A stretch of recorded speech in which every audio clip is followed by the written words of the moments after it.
They spit the venom, but my God has got the antidote. Right here is where you find us repping him in every line and note. BSAC Radio, BSAC Radio, BSAC Radio, BSAC Radio. You hear the record spinning, yeah, we repping every episode. Unashamed of what he's giving us, we preach it everywhere we go. BSAC Radio, BSAC Radio, BSAC Radio, BSAC Radio.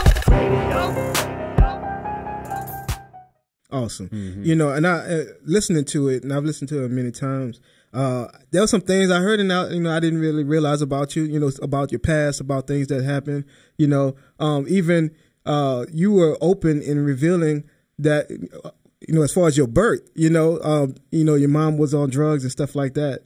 And that coming out of that type of situation, and being one of how many children?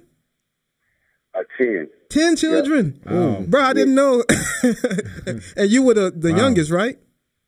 Yeah, I was the youngest. Actually, man, that's a really heavy. I was the only child that actually stayed with my mother. Okay. So the rest of my brothers and sisters either were with their fathers, some were put up for adoption, some I didn't meet until I was older, some I still don't know. Like, we have a brother and sister that we still don't know.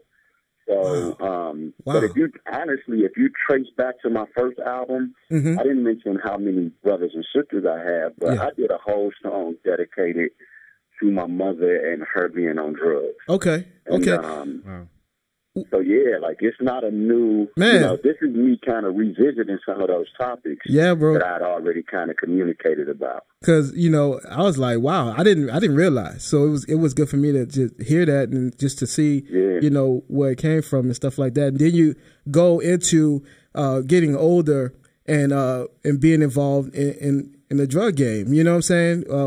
And that whole process. I think it was very real the way that it went. You know, from the beginning, you didn't hold anything back. And I think people appreciate that about, you know, artists, you know, when they can do things like that. So how long did this album take to make? Like, how long was the process? Man, the process was a while, man. If I'm honest, I started working on the album in, like, October of 2013, I think. Okay. So what happened was I flew to Miami. Me, J.R., D-Flow, G-Rock, Michelle, and we just kind of sat and created music, you know, for 5 days. So we pretty much, and I kind of go through some of this in the, I put out like a 4-part behind the scenes of making a No Filter. We basically just sat and created music, man. Like pretty much all the production was done, man. And J.R., he kind of A&R'd the project, and, you know, once we finished all the production, then I came home, started to write. We had some concepts when I left and stuff like that. But I just really wanted to really take my time with the project and not rush it.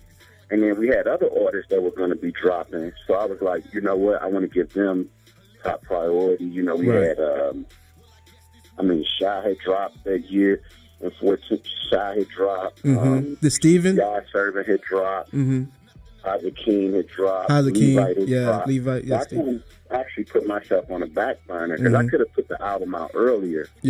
But it kind of worked to my advantage. So I really just wanted to take my time, craft a really good record, and kind of push myself artistically to make great music. You know what I mean? So it was a process, man. It was a long process. And I don't know.